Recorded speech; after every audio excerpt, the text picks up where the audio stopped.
நீ என்ன கட்சி நடத்துகிற, என்ன தகுதியோடு நடத்துகிற?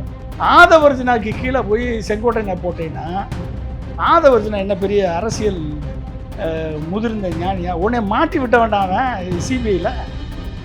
அமித்ஷாரை கொண்டு மாட்டி விட்டான் விஜய. குடுமி இப்போ உங்கள்கிட்ட சிக்கிருச்சு. ஓகே, இப்போ அந்த குடுமையை வச்சுக்கிட்டு நீங்கள் ஆட்டிக்கிட்டு உட்காந்துருக்கீங்க. ஜனநாயகம் படத்தை ரிலீஸ் பண்ண மாட்டேறீங்க. படம் பேசும். உடனே இந்த வட்டம் அடிக்கணும்னு காயடிக்கணும்னு முடிவு பண்ணிட்டாங்க. அடிமைகளுக்குள்ள உங்களுக்கு என்ன சண்டை? அந்த பிஜேபியை கழட்டி விட்டுட்டு இந்த அடிமையோட இந்த அடிமை சேர்ந்துடலான்னு சொல்லி நீங்கள் பிளான் பண்ணால் அதை பார்த்துக்கிட்டு இருக்க எஜமா முட்டாள? அவன் கிறுக்கு பிடி போட்டு பியூஷ் கோயல் அனுப்பி உட்கார வச்சு பேசி சோழியை முடிச்சுட்டாங்களா இல்லையா? உன் பணம் மாட்டிக்கிச்சு தம்பி, உன் குட்டி எல்லாமே வெளிவந்துருச்சு தம்பி. நீ யார், என்ன, நீ எப்படிப்பட்ட ஒரு கோலை அப்படின்றது எல்லாமே தெரிஞ்சு போச்சு. சர்மிளா டாக்கீஸ் நேயர்களுக்கு வணக்கம். நிறைகாணலில் நாம் சந்திக்கிருப்பவர் முன்னாள் குடியரசுத் தலைவர் ஏபிஜே அப்துல் கலாம் அவர்களின் அறிவியல் ஆலோசகர் டாக்டர் பொன்ராஜ் அவர்கள். வணக்கம் பாலாஜி. சார், இப்போது இன்னும் எம்சிசி பிப்ரவரி மாத இறுதிக்குள்ள மோட் ஆஃப் கான்டாக்ட் வந்துடும் சொல்கிறாங்க. தேர்தல் பரபரப்பாக நாளுக்கு நாள் இருக்கிறதை பார்க்க முடியுது. கூட்டணிகள் கிட்டத்தட்ட முடிவாகிடுச்சு. அதிமுக கூட்டணிக்குள்ள, என்டிஏ கூட்டணிக்குள்ள விஜய் வரமாட்டார் என்று தெரிந்தவுடன் அதிமுக கடுமையான விமர்சனத்தை முன் வச்சிருக்காங்க. மாமல்லபுரத்தில் நடந்த தாவேகா செயல் வீரர்கள் கூட்டத்தில் அடிமை ஊழல் கட்சின்னு அதிமுகவை விமர்சனம் பண்ணியிருந்தாரு. அதற்கு எதிர்வினையாற்றிய அதிமுக ஐடி விங் பனையூர் பண்ணையார் அப்படின்னு ஒரு நீண்ட அறிக்கையை வெளியிட்டிருக்காங்க. அதில் அந்த கரூர் துயர சம்பவத்திலிருந்து தொடங்கி பிளாக் டிக்கெட் விற்கிறதுலேருந்து எல்லாத்தையுமே எப்படி குப்பையை கூட்டி தள்ளுறோமோ அது மாதிரி உங்களுடைய பேச்சுகளையும் குப்பையாக நாங்கள் தூக்கி அழுறோம் அப்படின்ற மாதிரி அவங்கள விமர்சனம் பண்ணியிருக்காங்க. எப்படி பார்க்குறீங்க? இன்னைக்கு களத்தில் திமுகவும் அதிமுகவும் தான் இருக்கு. களத்தில் விஜய் எங்க இருக்காரு? விஜய் கட்சி நடத்துறாரா? ஏதோ 4 பேர் கூட்டம் போட்டாரு. அதிமுக தான் களத்துல இல்லன்றாரு. 4 பேர் சேர்ந்து கண்ணாடியை பார்த்து அவங்களா பேசிக்கிட்டு இருக்கிறதுக்கு பேர் கட்சியா? அது கண்ணாடியை பார்த்து அவங்களா பேசிட்டு இருக்க பேர் கட்சியா? சில பேருக்கு நாலேஜ் இஸ் பவர், சில பேருக்கு இக்னரன்ஸ் இஸ் பிளிஷ். ஓகே, அறியாமை தான் சில பேருக்கு ஆனந்தம். ஓகே, விஜய் அரசியல் அறியாமை. ஓகே, அரசியல் அறியாமை. அவர் பேசுறது என்னங்க பேசுகிறாங்க? என்ன எல்லாரும் சேர்ந்துட்டு 4 பேர் உட்காந்துட்டு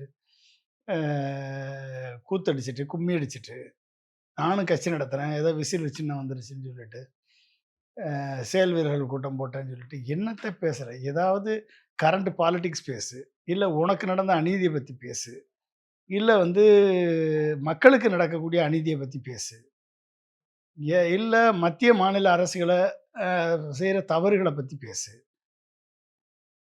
ஓகே, இல்லை நீ என்ன பண்ண போறேன்றதை பற்றி பேசு. எதுவுமே பேசாமல் வசனம் பேசுறதுக்கு 10 பைசா கூட தொட மாட்டேன், ஊழல் இல்லாத ஒரு அரசை நடத்த போகிறேன். ஊழல் இல்லாத அரசை யார் நடத்த போகிற? வெக்கமா இல்லை உனக்கு? நீ ஊழல் இல்லாத அரசை நடத்த போகிறேன்னு சொல்கிறதுக்கு. நீ விக்கிரவாண்டி மாநாடு எப்படி நடத்தின? இது வரைக்கும் வெள்ளை அறிக்கை வெளியிட்டிருக்கியா? உன் வெப்சைட்டில் போட்டிருக்கியா? மதுரை மாநாடு எப்படி நடத்தின? எவ்வளவு பணம் வந்துச்சு? யார் இருந்து பணம் வந்துச்சு? வெள்ளை அறிக்கை போட்டிருக்கியா? எல்லா கட்சிகளும் அப்படி செய்ய முடியுமா? நீ ஊழல் இல்லாதவன் தானே, மற்றவன்லாம் ஊழல் பண்ணுறவன் தானே. டிஎம்கே ஊழல், ஏடிஎம்கே ஊழல், பிஜேபி ஊழல், காங்கிரஸ் ஊழல், எல்லாரும் ஊழல். நீ ஊழல் இல்லாதவன் தானே. அப்போ நீ எப்படிப்பட்டவனாக இருக்கணும்? நேர்மையின் சிகரமாக இருக்கணுமா இல்லையா? நீ நேர்மையின் உச்சமாக இருக்கணுமா இல்லையா? நீ நேர்மையின் வடிவமாக இருக்கணுமா இல்லையா? டிரான்ஸ்பரன்சி இருக்கணுமா இல்லையா? அப்போ நீ நேர்மையை வெளிப்படுத்தி காமிக்கணுமா இல்லையா? நீ வெளிப்படுத்தி காமிக்காமல் அடுத்தவனை ஊழல் பண்ணுறான்னு சொல்கிறதுல என்ன ஊழல் இருக்குது? நீ பிளாக் டிக்கெட் எத்தனை இருக்குது விற்றாங்க? 5000 ரூபாய்க்கு இப்போ பிளாக் டிக்கெட் விற்றவன் தானே நீ. ஜனநாயகன் படம் ரிலீஸ் பண்ணுறதுக்கு முன்னாலேயே 5000 ரூபாய்க்கு 100 ரூபா டிக்கெட்டை வாங்கி உன் ரசிகர் மன்றத்துக்காரன், உன் கட்சிக்காரன், தாவாக்காரன் 5000 ரூபாய்க்கு விற்றுருக்கானா இல்லையா? ஆடியோலாம் வந்துச்சா இல்லையா? நீ என்ன, யாரை பற்றி நீ ஊழலை பற்றி பேசுகிற? நீ 41 பேருக்கு பணம் கொடுத்தில்ல, 37 பேருக்கு, 41 பேரில் 37 பேருக்கு பணம் கொடுத்தில்ல, 20 லட்சம். யார் பணத்தை கொடுத்த? உன் அக்கௌண்ட்டில் கொடுத்தியா? இல்லை தாவாக்க கட்சியிலேருந்து கொடுத்தியா? இல்லை லாட்ரி, சுரண்டல் லாட்ரி பணமா? எதுலேருந்து கொடுத்த? ஏதாவது நீ டிரான்ஸ்பரன்சி காமிச்சிருக்கியா? நீ ஊழலற்றவன் தானே, நீ நேர்மையானவன் தானே, நீ நேர்மையா ஆட்சி நடத்த போறயில்ல. முதல்ல நீ நேர்மையா நடந்துக்கப்பா. நீ நேர்மையா காமி. இங்க பாரு, திமுக மாநாடு நடத்துறதுக்கு எங்க பணம் வந்துச்சு காமிக்கல. நான் காமிக்கிறேன். காமி. இந்த 21,00,000 37 பேருக்கு 20,00,000 நான் குடுத்தேன். நான் தான் என் அக்கவுண்ட்ல இருந்து குடுத்தேன். இந்தா காமி. இதுவரைக்கும் ஏதாவது ஒரு டிரான்ஸ்பரன்சி இருக்கா உன்ட்ட? வெளிப்படைத்தன்மை இருக்கா? நேர்மை இருக்கா? எதுவுமே ஃபாலோ பண்ணாம, நீ அடுத்தவன பார்த்து குற்றம் சொல்ற. ஏன்னா, ஒரு கைய நீ அங்க காமிக்கிற. 3 விரல் உன்னைய காமிக்குது தம்பி. உன்னைய தானே காமிக்குது. இல்ல இப்ப திமுக மாநாடு போடுறாங்க. முதலமைச்சர் ஸ்டாலின் உரையாற்றுகிறாரு. ஆனா அந்த வீடியோ 4 பேரு, 40 பேர் தான் பார்க்குறாங்க. ஆனா விஜய் பேசினா 2,00,00,000 பேர் பார்க்குறாங்க. எங்க 2 கோடி பார்த்தாங்க? ஏன்னா இணையதளத்துல பார்க்குறாங்க எங்க அத்தன பேர். பார்க்குறாங்க? நீ உன்னுடைய ஆன்லைன் மீட்ல 300 பேர் கூட பார்க்கல. யாரு ஆதவ அர்ஜுனா சொல்றான் 400 பேர் பார்ப்பான்ட்டு. 400 பேர் அவன் சொன்ன 400 பேர் கூட பார்க்கல. 300 பேர் தானே பார்த்துட்டு இருக்கான். ஆன்லைன்ல. என்ன நீ என்ன பெரிய அந்த மாரி கம்பராமாயணத்த பாடிட்ட, சிலப்பதிகாரத்த சொல்லிட்ட. இல்ல நீ வந்து மக்களுக்கு மிகப்பெரிய தத்துவத்த கொண்டாந்து சொல்லிட்ட. ஐடியாலஜிய வந்து போதிச்சுட்ட. நீ எழுதி எவனோ எழுதி குடுக்குறத கொண்டாந்து வந்து வசனம் பேசிட்டு உட்கார்ந்துட்டு இருக்க. கப்பு முக்கியம் பிகிலுன்னு சொல்லிட்டு எ ஏற்கனவே நொந்து போன வசனத்த பேசிட்டு உட்கார்ந்துருக்க. ஏற்கனவே எவனோ எழுதி குடுத்த வசனத்த வந்து பேசிட்டு உட்கார்ந்துருக்க. உனக்கு கப்பு முக்கியம் தம்பி. மக்களுக்கு வாழ்க்கை முக்கியம். அவன் வாழ்க்கை முக்கியம். அவன் எதிர்காலம் முக்கியம். உன்னைய மாரி விளையாட்டு சீரியஸான நீ அங்கிட்டு போய் விளையாண்டுட்டு இருங்க. நீங்க 10 பேர் இருக்கீங்க. நீ ஒ நீ கூவி கூவி கூப்பிட்ட. எவனாவது கூட்டணிக்கு வந்தானா? இன்னைக்கு செங்கோட்டையன் ஓப்பனாவே சொல்லியிருக்காரு. என்ன நாங்க சொல்லிருக்காரு? யாராவது கூட்டணி பேச்சுவார்த்தைகள் ஏதாவது நாங்க வெளியில சொன்னா, உடனே டெல்லில இருந்து கிளம்பி வந்துடுறாங்க. யாரு? பிரச்சனை எங்களுக்கு தானே தெரியும். யாரு செங்கோட்டையன்? செங்கோட்டையன் யாரு? செங்கோட்டையன் யாருங்க? இன்னைக்கு தாவேக்கால இருக்கார் இல்லையா? ஒரு முக்கிய என்னவா இருக்காரு? ஒருங்கிணைப்பாளராக இருக்காரு. என்னவா இருக்காரு? ஒருங்கிணைப்பாளராக இருக்காரு. யாருக்கு கீழ இருக்காரு? விஜய்க்கு கீழ இருக்காரு. எத்தனாவது இடத்துல இருக்காரு? எத்தனாவது இடத்துல இருக்காரு? நிறைய செங்கோட்டையன் பேர் யாரு இருக்காங்க. தெரியுமா? செங்கோட்டையன் உங்களுக்கு யாரு தெரியுமா? என்ன வயசுன்னு தெரியுமா? அவர் யார்ட்டலாம் ஒர்க் பண்ணாருன்னு தெரியுமா? எம்ஜிஆர்ட்ட இருந்த எம்எல்ஏவா இருந்தவர். ஜெயலலிதாட்ட அமைச்சரா இருந்தவர். பல்வேறு துறைகள நிர்வகித்தவர். ஏடிஎம்கேல மூத்த தலைவர். ஒட்டுமொத்த ஜெயலலிதா டூர் ப்ரோகிராம கோஆர்டினேட் பண்ணி ஒருங்கிணைச்சவர். ஓகே. கோபிச்செட்டிப்பாளையத்தில தொடர்ந்து வெற்றி பெறக்கூடியவர். அவர் வந்து அதிமுகவிலிருந்து விரட்டப்பட்டு இன்னைக்கு போய் சேர்ந்திருக்காரு. இப்படி ஒரு ஒரு ஒரு பாரம்பரியம் மிக்கவர ஆதவர்ஜுனா கீழ நீ போட்டு வச்சிருந்தீன்னா, உன்கிட்ட எவன் கூட்டணிக்கு வருவான்? எவன் கூட்டணிக்கு வருவான்? எவன் மதிச்சு வருவான்? டிடிவி இங்க தான் பேசிட்டு இருந்தாரு. ஆனா டிடிவி வரல. அவன் உன்னை பயன்படுத்துனான்யா டிடிவி. உன்னைய வந்து நீ நீ வந்து உன்னை யூஸ் பண்ணி அங்க பேரத்த வலிமைய கூட்டுனான். அவ்வளோதான் வேற என்ன? You are used as a pickle. புரிஞ்சுக்கிட்டீங்களா? செங்கோட்டையன வந்து நீ ஆதவர்ஜுனா கீழ நீ போட்டு வச்சிருக்கீன்னா, நீ எப்படிப்பட்ட கட்சி நடத்துற? ஆதவர்ஜுனா யாரு அவன்? என்ன அரசியல் விஞ்ஞானியா? அரசியல் ஞானியா அவன்? புஷி ஆனந்த் யாரு? ரசிகர் மன்ற தலைவன். ரசிகர் மன்ற தலைவன் தானே? அவன் தானே பொதுச் செயலாளரு. ஏதாவது பேச தெரியுதா? அரசியல் தெரியுமா அவனுக்கு? ஆதவர்ஜுனாவுக்கு அரசியல் தெரியுமா? ஒரு வாய்ஸ் ஆஃப் காமன்னு 4 வேலை வச்சுட்டு ஐடி படித்த வேலை வச்சுக்கிட்டு இது பண்ணிட்டான். அவன் பெரிய இங்கே அரசியல் ஞானி அவன். அவங்க 2 பேருக்கு கீழே வந்து செங்கோட்டையன் இருந்தா, உன் கட்சிக்கு எவன்டா கூட்டணிக்கு வருவான்? நீ யாரை எங்க வைக்கணும்னு உனக்கு தெரியலையே. நீ என்ன கட்சி நடத்துற? யாரை எங்க வைக்கணும்னு உனக்கு தெரியல. நீ என்ன கட்சி நடத்துற? உன் தரம் தான் வந்து நீ நீ யாரை எப்படி ட்ரீட் பண்றதுல தெரிஞ்சு போச்சு. அப்புறம் எப்படி நடத்துவ? உன் பின்னால நாஞ்சில் சம்பத் வேணா வரலாம். வேற வழி இல்லைன்னு. உன் பின்னால செங்கோட்டையன்கள் வேணா வரலாம். வழி இல்லைன்னு. ஆனா யாருக்கு என்ன மதிப்பு குடுக்கணும்? யாருடைய அரசியல் அனுபவம் என்ன? அவர்கள எங்க வைக்கணும்? அது கூட உனக்கு தெரியல. நீ என்ன கட்சி நடத்துற? இல்ல அதுவே உன்கிட்ட எல்லாம் எப்படி கூட்டணிக்கு வருவான்? நான் கேட்கிறேன். உன்கிட்ட எப்படி கூட்டணிக்கு வருவான்? நீ கூவி கூவி கூப்பிட்டீல. எல்லாருக்கும் ஆட்சியில பங்கு, அதிகாரத்துல பங்கு. என்னை சீஃப் மினிஸ்டர் கேண்டிடேட் ஒரு சீஃப் மினிஸ்டர் கேண்டிடேட்டை எவனும் ஏத்துக்கல. உனக்கு கூட்டணிக்கு எவனாவது சீந்தனானா? எவனாவது ஒருத்தன் வந்தானா கூட்டணிக்கு? நீ யார உனக்கு நடந்த அநீதி உன்னை வந்து ஜனநாயகம் படத்தை ரிலீஸ் பண்ண விட மாட்டாங்க. ஜனநாயகம் படம் வராது. இன்னைக்கே தீர்ப்பு வரப்போகுது. என்னத்த தீர்ப்பு வருது?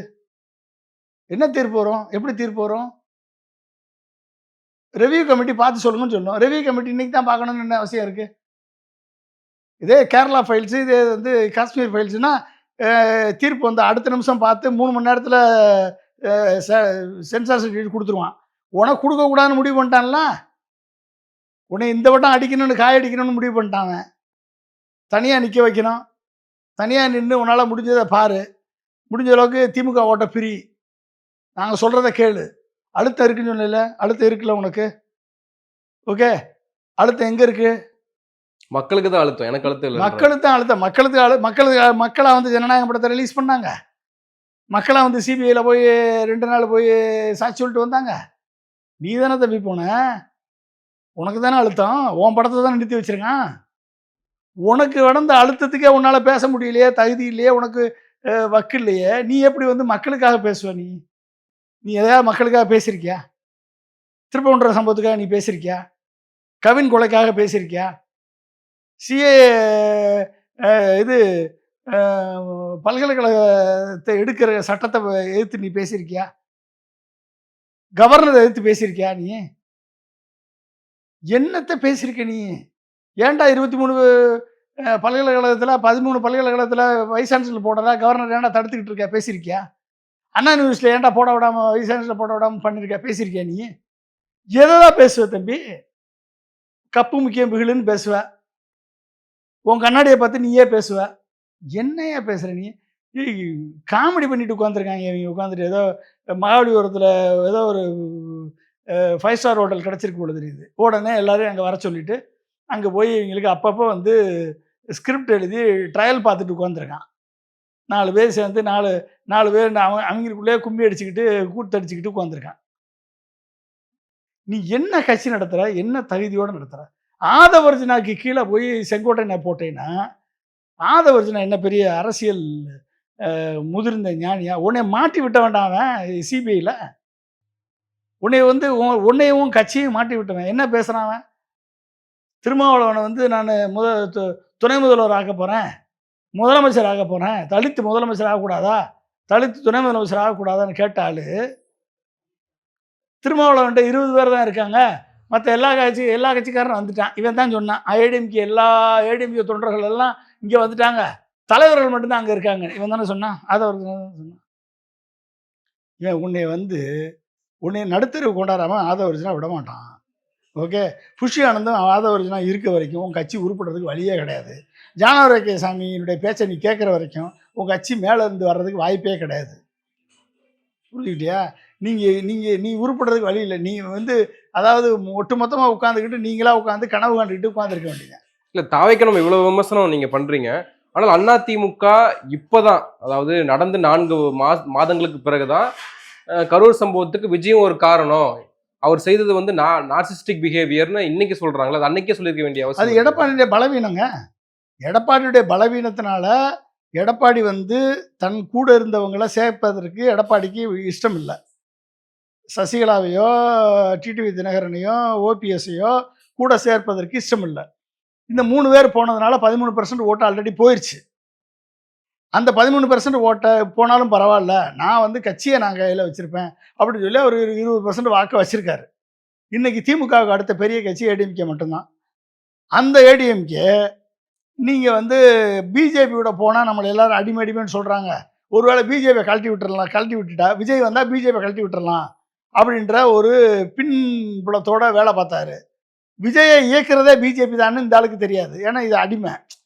எந்த அடிமையை ஒரு அடிமைக்கு இன்னொரு அடிமைக்கும் கனெக்டிவிட்டி கொடுப்பானா எஜமானுக்கும் அடிமைக்கும் தான் தெரியும். இந்த அடிமையை எப்படி எஜமான் ட்ரீட் பண்ணுறாரு, அந்த அடிமையை எப்படி எஜமான் ட்ரீட் பண்ணுறாருன்னு எஜமானுக்கு தான் தெரியும். சங்கி தானே எஜமா, மோடியும் அமித்ஷாவும் தான் எஜமா. எந்த அடிமையை இறக்கி விட்டுருக்கான்னு இந்த அடிமைக்கு தெரியுமா? அது பிஜேபியால் இறக்கி விடப்பட்ட அடிமை. சரியா? நீ வந்து பிஜேபியில் போய் மாட்டின அடிமை, அவனும் மாட்டின அடிமை. அடிமைகளுக்குள்ள உங்களுக்கு என்ன சண்டை? அந்த பிஜேபியை கழட்டி விட்டுட்டு இந்த அடிமையோட இந்த அடிமை சேர்ந்துடலான்னு சொல்லி நீங்கள் பிளான் பண்ணால் அதை பார்த்துக்கிட்டு இருக்க எஜமா முட்டாளா? அவன் கிறுக்கு பிடி போட்டு பியூஷ் கோயல் அனுப்பி உட்கார வச்சு பேசி சோழியை முடிச்சுட்டாங்களா இல்லையா? எல்லாம் வீர வெப்ப பேசினார் டிடிவி. என்னாச்சு கடைசியில்?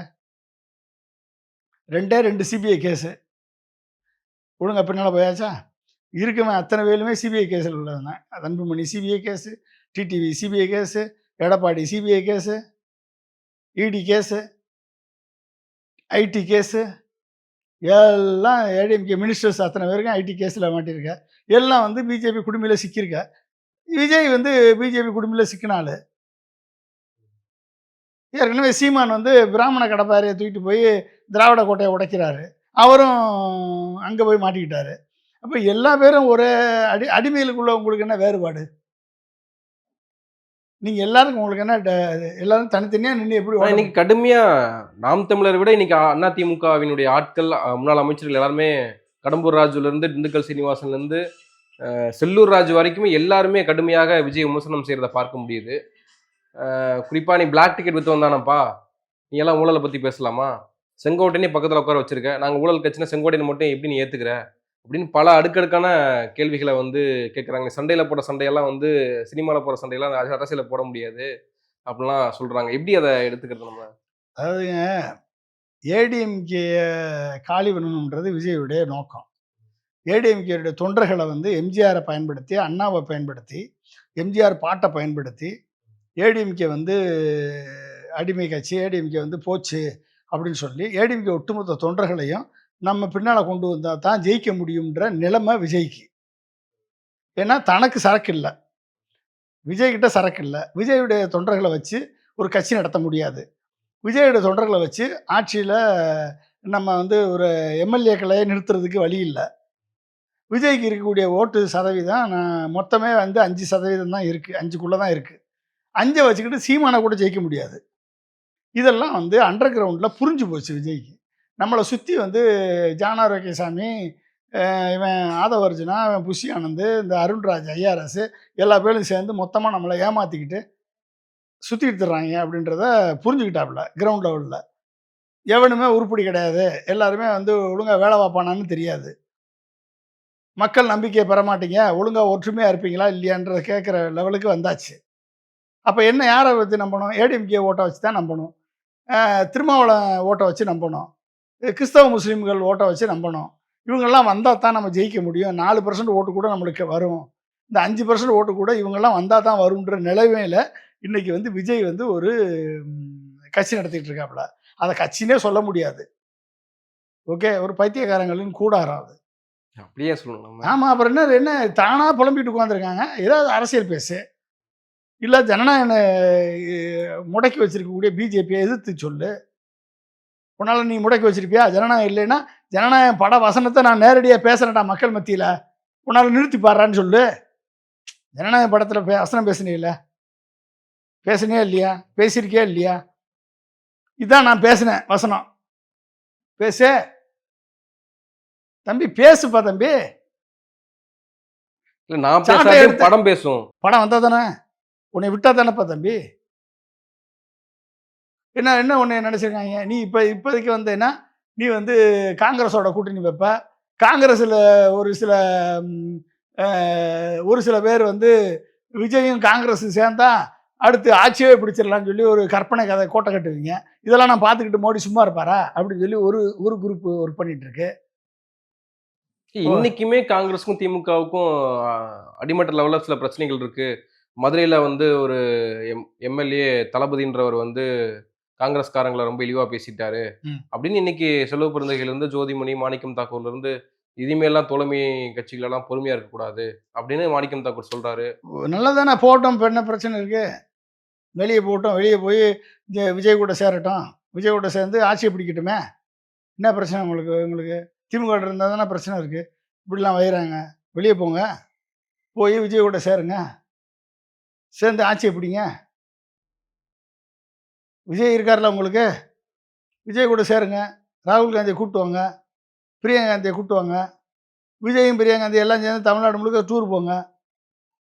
ஸ்டாலினே சொல்றாரு, தோழமை கட்சிகள் வந்து சில விஷயங்களை பேசுவாங்க, நம்ம அதுக்கு ஈல்டாக கூடாது, கட்சி பணிகளை பாருங்க, தேர்தல் வெற்றியை பாருங்க அப்படின்னு சொல்றாரு. ஆனால் மீண்டும் திமுகவினர் காங்கிரஸை வந்து குறை சொல்வதும், நீங்க உங்கள்கிட்ட ஆளே கிடையாதுன்னு சொல்றது. காங்கிரஸ்ல மட்டும் மாணிக் தாக்கூரும் அந்த அம்மா பேர் என்னது, ஜோதிமணியும் பிரசாந்த் இது பிரவீன் சக்கரவர்த்தி. பிரவீன் சக்கரவர்த்தியும் பேசலாம். அப்போ திமுகவில் தளபதி பேச மாட்டாரா? நீங்கள் மட்டும் பேசலாம், அப்புறம் அவர் பேச மாட்டார். பேசுவார்ல? ஸ்டாலின் சொன்னாரா? ராகுல் காந்தி சொன்னாரா? இல்லைல்ல. இப்போ நீ கீழே பேசுனேன்னா அவன் பேசத்தான் செய்வான். நீ அமுக்கிட்டு அவனும் அமுக்கிட்டு இருப்பான். முடிஞ்சு போச்சு. நீ கூட்டணி தர்மத்தை ஃபாலோ பண்ணுறதுனா கூட்டணி தர்மத்தை ஃபாலோ பண்ணுங்க. நீ வெளியே போகணும்னு சொல்கிறப்ப உன்னை எப்படி ஜெயிக்க விடுவான்? நீ வேற ஒன்றும் இல்லை. மாணிக் தாக்கூரை எம்பி பதவி ரிசைன் பண்ணிவிட்டு அங்கே நிற்க சொல்லுங்கள். திரும்பி தனியாக நிற்க சொல்லுங்கள். இல்லை விஜயோட சேர்ந்து நிற்க சொல்லுங்கள். ஜெயிச்சு வந்துட்டு அப்புறம் பேச சொல்லுங்கள். பண்ணுவார் அவரு? அவங்க சேஃபர் ஜோன்ல இருக்காங்களே இன்னைக்கு. அப்புறம் நீ எம்பி ஆகிட்டா, எம்எல்ஏ எவனும் ஆகக்கூடாதுன்னு காங்கிரஸில் முடிவு பண்ணிட்ட நீ, அதானே? இல்லை நீ ராகுல் காந்தி க்ளோஸாக இருக்கீங்கல்ல நீங்கள். நம்மளுக்கு தேவையில்லை, திமுக கூட்டணி தேவையில்லை. நம்ம சுயமாக வந்து களம் இறங்குவோம்.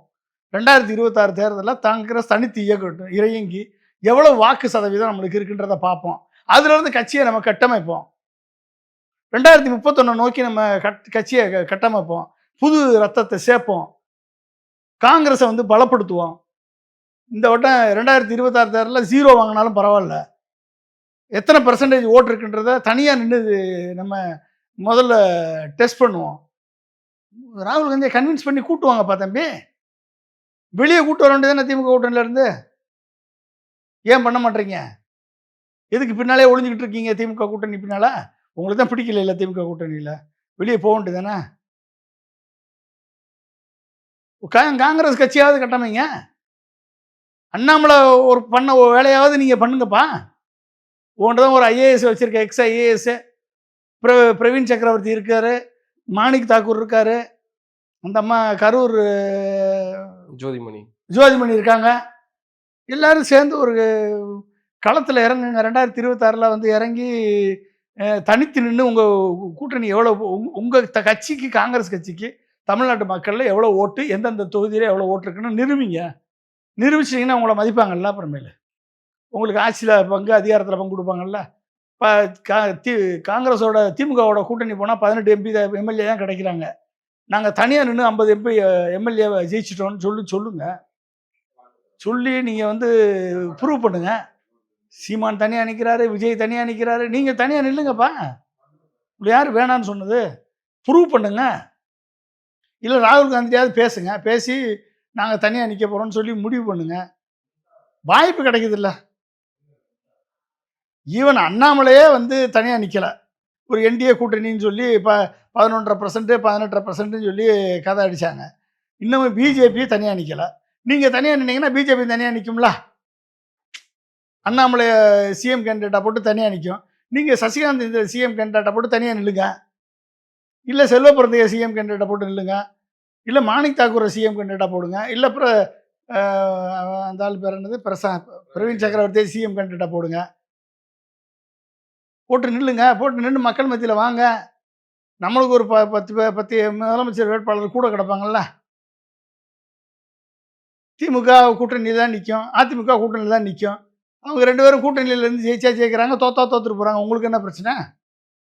திமுக ஆட்சிக்கு வரணும்னு என்ன அவசியம் இல்லை? ஒரு பக்கம் பாஜகவும் மிரட்டல் விடுக்கிறாங்களே. ஒரு பக்கம் வந்து தாவேக்காவுக்கு தமிழிசை கூட சொல்கிறாங்க, கரூர் பிரச்சனை ஞாபகத்தில் வச்சுக்கோங்க, திமுக ஆட்சிக்கு வந்ததுன்னா என்ன நடக்கும், நாங்கள் பாஜகவாக இருந்தால் பரவாயில்ல, திமுக மீண்டும் வந்துருச்சுன்னா அப்புறம் உங்கள் நிலைமை என்னன்னு. திமுக ஏற்கனவே ஆட்சியில் இருக்குது. ஆட்சியில் இருக்கும் போது தான் கரூரில் வந்து விஜய் வந்து எஃப்ஐஆரில் சேர்க்காம முதலமைச்சர் வந்து காப்பாற்றி விட்டார். திமுக ஆட்சியில் ஏற்கனவே இருக்குது. இன்னும் என்ன மீண்டும் வந்துட்டா பண்ண போகிறாங்க. நீங்கள் தான் பிடிச்சி கூப்பிட்டு போய் வம்பில் வந்து ஆதவர்ஜனா வச்சு, புஷியானந்தை வச்சு, அவங்க 2 பேரும் பயந்து போய் ஓடி ஒளிஞ்சு 1 மாதம் தலைமறைவாக இருந்து டெல்லிக்கு ஓடி, டேராடூனுக்கு ஓடி, குருமூர்த்தியை பார்த்து காலில் விழுந்து, பிஜேபி வக்கீலை பார்த்து அமித்ஷாவை கொண்டு மாட்டி விட்டான் விஜய.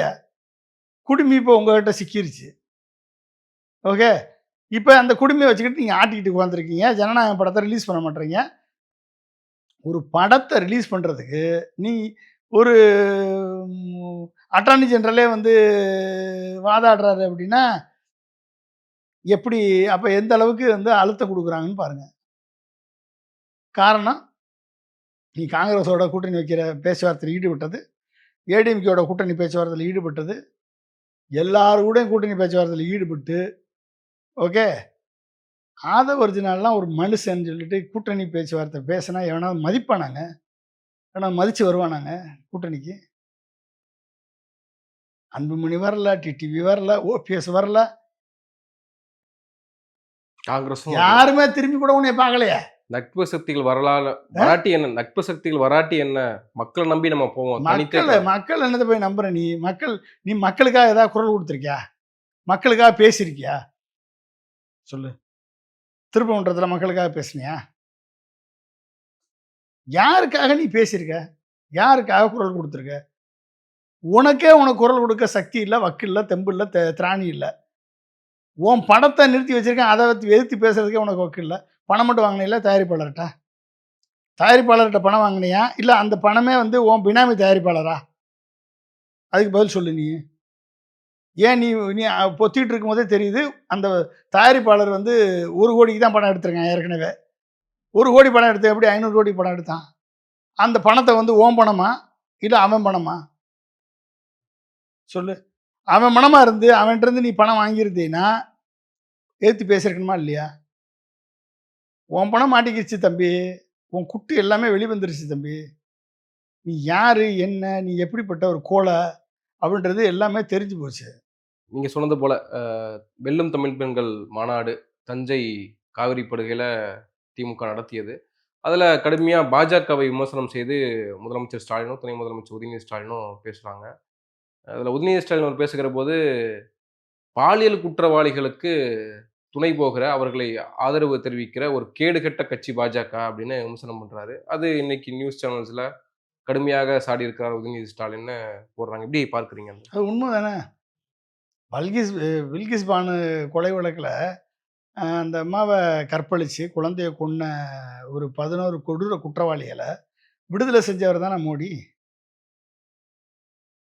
எத்தன பெண்கள வந்து மணிப்பூர்ல கற்பழிச்சு, நிர்வாணப்படுத்தி ஓட விட்டவன் தானே பிஜேபிக்காரன்.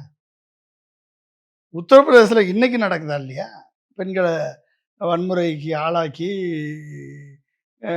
நிர்வாணப்படுத்தி, அவங்க வந்து அவங்கள வந்து அடிக்கிற எத்தன வீடியோக்கள் வந்துகிட்டு இருக்கு. உத்தரப்பிரதேசல, பீகார்ல, பிஜேபி ஆளக்கூடிய மாநிலங்கள்ல. என்னைக்காவது மோடி ஒரு விஷயத்த சொல்றாரு அப்படின்னா, ஒண்ணு அவரு செஞ்சிருப்பாரு, இல்ல அவர் கட்சி செஞ்சிருக்கும். அடுத்தவன் மேல ஒரு குற்றச்சாட்ட சொல்றாரு அப்படின்னா, அந்த குற்றச்சாட்டுக்கு குற்றவாளிகளாக மோடியும், அந்த பிஜேபி கட்சியும் இருக்கும்.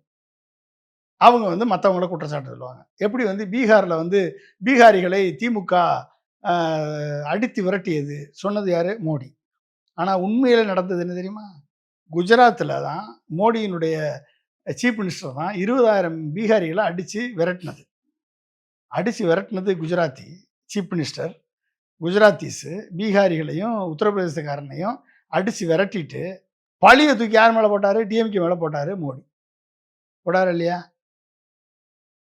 நீ எல்லாம் ஒரு பிரைம் மினிஸ்டர். ஏன் திருப்பரங்குன்றத்துல ரெகுலரா எங்க ஏத்திக்கிட்டு இருக்கானோ, தீபம் ஏத்துறானோ, அதே இடத்துல தீபம் ஏத்திக்கிட்டு இருக்கான். ஒரு சர்வே கல்ல போயிட்டு, சர்வே கல்ல ஏத்துறான்னு ஒரு முட்டா பையன் ஒருத்தன் சொல்றான் அப்படின்னா, அவனுக்கு சார்பா கொடி பிடிச்சுட்டு ஒரு பிரதமர் வந்து பேசுறாரு அப்படின்னா, அப்ப எப்படிப்பட்ட பிரதமரா இந்த ஆள் இருப்பாரு? எந்த quality of the prime minister பாருங்க. ஆடைகளை வைத்து இவரை கண்டறியுங்கள் என்று இஸ்லாமியர்கள வந்து குறிப்பா தாக்குனாரா இல்லையா இந்த மோடி? தமிழர்கள திருடர்ன்னு சொன்னவரா தானே இந்த மோடி? அப்ப இப்படி இப்படி தமிழர்கள எங்க வேணாலும் வெளிய போயி, நான் பாடுபடுறேன், தமிழ பத்தி பேசுறேன்னு சொல்லிட்டு இங்க வந்து ஹிந்தியில பேசிட்டு இருக்க. நான் தமிழ்நாட்டுல வந்து ஹிந்தியிலயும், இங்கிலீஷ்லயும், தமிழ்லயும் பேசாத எந்த தலைவனையும் மதிக்கிறதுக்கு தமிழகம் தயாரா இல்ல. நீ ஹிந்தியில பேசுறதா இருந்தா ஓடி போயிரு. எங்களுக்கும் உனக்கும் டிஎன்ஏவே ஒத்து வராது. நீ ஹிந்தியில பேசுறியா? சமஸ்கிருதம் பேர் வைக்கிறியா? உனக்கும் எங்களுக்கும் டிஎன்ஏவே ஒத்து வராது. உன்னால நீ தமிழர்களது மனங்களை வெல்ல முடியாது. உனக்கு இங்கிலீஷ் கூட பேச தெரியாது. நீ எல்லாம் என்னையா பிரைம் மினிஸ்டர்? தமிழ்நாட்டுல வந்து நீ ஹிந்தியில பேசினா தமிழர்களை அவமானப்படுத்துறது அர்த்தம். இந்திக்காக கிட்டத்தட்ட 400 பேர் உயிரை பலி கொடுத்து தியாகம் செய்த பூமி இந்த பூமி. இந்தி எதிர்ப்பு போராட்டத்தில் அந்த பூமியில வந்து நீ இந்தியில பேசி எங்களை கேவலப்படுத்துற, அவமானப்படுத்துற. டிடிவி தினகரனும், அன்புமணி ராமதாசும், ஜி.கே. வாசனும் வேணா உனக்கு காவடி தூக்கலாம், உனக்கு அடிமையா இருக்கலாம். நீ சங்கிக்கு ஓட்டு கேட்டு இங்கே வருவ. ஆனால் சங்கிக்கும் ஓட்டு போட மாட்டான், சங்கியோட அடிமைகளுக்கும் இங்கே ஓட்டு போட மாட்டான் தமிழ்நாட்டு மக்கள் என்பதை மனதில் வச்சுக்கணும். ஓகே, இங்கே வந்து கதை விடுற வேலை, புருடா விடுற வேலை, வடை சுடுற வேலை, ஓகே, இந்த உருட்டுற வேலையெல்லாம் இங்கே நடக்காது தமிழ்நாட்டில். வந்து நீ ஹிந்தியில் வந்து பேசிக்கிட்டு சமஸ்கிருதத்தை வந்து திட்டங்களுக்கு பேர் வச்சுக்கிட்டு இங்கே நடத்திக்கிட்டு இருப்ப. நீ வந்து நார்த் இந்தியனுக்கு சலுகை கொடுப்ப, ஒட்டுமொத்த ப்ராஜெக்ட்ஸையும் குஜராத்துக்கு கொண்டு போவ. ஓகே, செமிகண்டக்டர் ப்ராஜெக்டை வந்து தமிழ்நாட்டுக்கு வர வேண்டிய செமிகண்டக்டர் ப்ராஜெக்டை 75,000 கோடி டாட்டாவுக்கு கொடுத்து நீ வந்து அகமதாபாத்துக்கு கொண்டு போயிருக்க. நீ எல்லா ப்ராஜெக்ட்ஸையும் நீ வந்து குஜராத்துக்கு கொண்டு போவ. குஜராத்திகள் வந்து ஜிஎஸ்டி கட்ட மாட்டான், குஜராத்திகள் வந்து டேக்ஸ் கட்ட மாட்டான். நீ வந்து எங்களுக்கு வந்து ஜிஎஸ்டி கட்டு, டேக்ஸ் கட்டுன்னு சொல்லி அட்வைஸ் பண்ணுவ. நீ எங்கள் வியாபாரிகளை நீ ஒடுக்குவ. அதை நாங்கள் பார்த்துக்கிட்டு இருக்கலாம் தானே. இந்த கதை நடக்காது தம்பி. அதை வந்து வேறு எங்கேயாவது வச்சுக்கோங்க. மக்கள் வந்து தெளிவாக இருக்காங்க. சங்கிக்கும் ஓட்டு போட மாட்டான், சங்கியினுடைய அடிமைகளுக்கும் ஓட்டு போட மாட்டான். 2026 தேர்தல் ஒழுங்காக நடந்துச்சுன்னா உனக்கு யார் நீ எங்கே வைக்கணும்ன்றத காமிச்சிருவான் தமிழ்நாட்டு மக்கள். நீ நம்புறது ஒரே ஒரு நம்புறது எலெக்ஷன் கமிஷனையும் எஸ்ஐஆரையும் இவிஎம்ஐ மட்டும்தான் நம்பியிருக்க. இவிஎம் இருக்க வரைக்கும் நீ பிஜேபி மத்தியில் ஆட்சியில் தொடர்ந்து இருக்கும். ஓகே, இந்த இவிஎம்மை மாற்றுறதுக்கு 100% விவிபேட்டை மாற்றுறதுக்கு எல்லா எதிர்கட்சிகளும் தூங்கிட்டு இருக்கான். ஓகே, தூங்கிட்டு இருக்கவனுக்கு தமிழ்நாட்டிலையும் கேரளாவிலையும் வெஸ்ட் பெங்கால்லையும் பிஜேபி ஆட்சியை பிடிச்ச பிறகு தான் அறிவு வரும். ஓகே, என்ன நடக்க போகிறதுன்றதை நம்ம பார்ப்போம். நன்றி சார், நன்றி. தேங்க்யூ.